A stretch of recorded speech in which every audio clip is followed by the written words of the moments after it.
तुमने कभी किसी ऐसे इंसान को देखा है जिसने भगवान को सिर्फ किताबों में नहीं, अपनी खुली आंखों से देखा हो, जिसे ईश्वर सिर्फ एक धारणा नहीं बल्कि सांस की तरह महसूस हुआ हो?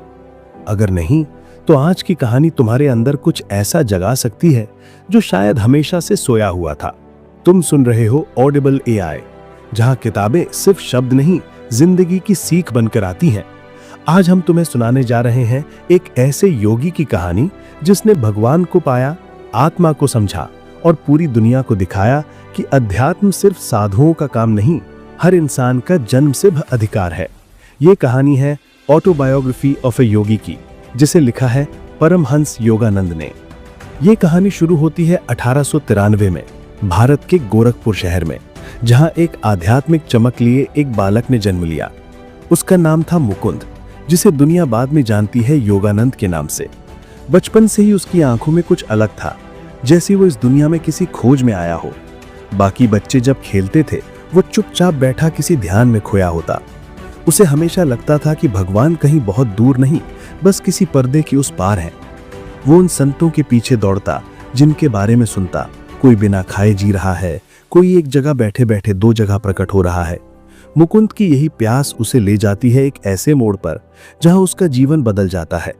एक दिन उसकी मुलाकात होती है श्री युक्तेश्वर गिरी से, वो गुरु जिनकी एक नजर में मुकुंद समझ गया कि उसे उसका रास्ता मिल गया है। बिना कोई शब्द बोले उनकी आंखों में झांकते ही जैसे आत्मा ने आत्मा को पहचान लिया। गुरु और शिष्य के इस रिश्ते की शुरुआत होती है बिना शोर शराबे के, लेकिन इसकी गहराई वैसी थी जैसे गंगा और हिमालय का रिश्ता, अटूट, शांत लेकिन शक्तिशाली। युक्तेश्वर गिरी ने उसे सिखाया क्रिया योग, एक ऐसा विज्ञान जो आत्मा को ईश्वर से जोड़ता है, सांस और चित्त के बीच की वो डोर जो हम सब ने कहीं खो दी है। योगानंद को यह एहसास हुआ कि जो हम चमत्कार समझते हैं वो तो सिर्फ आत्मज्ञान के बाद के स्वाभाविक अनुभव है। जैसे एक बच्चा पहली बार चलना सीखता है, वैसे ही आत्मा जब चेतना के रास्ते पर चलना शुरू करती है, तब वो देखती है कि समय, दूरी, मृत्यु ये सब सिर्फ भ्रम है। उसने देखा एक साध्वी को जो सालों से कुछ खाए बिना जीवित है, एक योगी को जो बिना बोले उसके मन की बात बता देता है, और ऐसे संतों को जो शरीर छोड़कर भी अपनी उपस्थिति बनाए रखते हैं। लेकिन जैसे हर दीपक की लौ एक दिन बुझती है, वैसे ही एक दिन गुरु श्री युक्तेश्वर भी महासमाधि में चले गए। योगानंद टूटा, लेकिन उसकी आत्मा ने गुरुवाणी को याद रखा, तू रुकेगा नहीं, तू पश्चिम जाएगा और वहां भी ज्ञान की गंगा बहाएगा। और वो गया। 1920 में एक साधारण जहाज से एक असाधारण स्वप्न लेकर अमेरिका की धरती पर कदम रखा। वहां के लोगों के लिए भारत एक रहस्य था, योग एक मजाक और ध्यान वो तो शायद आलस का नाम था। लेकिन योगानंद ने कुछ ऐसा किया जो कोई सोच भी नहीं सकता था।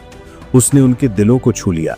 बोस्टन की धरती पर उसकी पहली स्पीच थी धर्म का विज्ञान। लोगों ने सुना और जाना कि ये कोई ढोंग नहीं, ये तो शुद्ध विज्ञान है आत्मा का। फिर तो जैसे उसके शब्दों में कोई शक्ति थी। लॉस एंजलिस, शिकागो, न्यूयॉर्क, हर जगह लोग उसे सुनना चाहते थे, उसे देखना चाहते थे और उसके साथ ध्यान करना चाहते थे। उसने सेल्फ रियलाइजेशन फेलोशिप की स्थापना की, एक संस्था जो आज भी हजारों लोगों को ध्यान और आत्मज्ञान सिखा रही है। अगर तुम सोचते हो कि यह सब बस किताबों में होता है, तो योगानंद का जीवन तुम्हें दिखा देगा कि आत्मज्ञान किसी विशेष व्यक्ति के लिए नहीं, हर उस इंसान के लिए है जो सच्चे दिल से जानना चाहता है, मैं कौन हूं। योगानंद ने महात्मा गांधी से लेकर थॉमस एडिसन, लूथर बर्बैंक जैसे वैज्ञानिकों तक से मुलाकात की। उसने एक जर्मन संत थेरेसा न्यूमन से मुलाकात की, जिनके शरीर पर बिना किसी जख्म के यीशु का क्रूस का अनुभव होता था। वो जानता था धर्म सीमाओं से परे है। अगर तुम उसकी आत्मा की गहराई में जाओ तो तुम पाओगे कि उसने कभी खुद को एक व्यक्ति नहीं समझा, वो तो एक माध्यम था जो पूरी मानवता को उसकी खोई हुई चेतना की ओर वापस ले जा रहा था। अगर तुम अभी सुन रहे हो तो एक बात जरूर जान लो, ये कहानी किसी साधु की नहीं, ये कहानी तुम्हारी है, तुम्हारी आत्मा की, तुम्हारी खोज की और तुम्हारे भीतर छुपे उस परम भ्रम की जो हर सांस के साथ तुम्हारे पास है।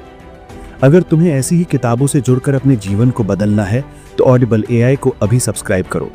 हम लाते हैं तुम्हारे लिए हर दिन ऐसी किताबें जो सिर्फ कानों से नहीं, आत्मा से सुनी जाती हैं। योगानंद का देहांत हुआ, लेकिन क्या सच में? नहीं।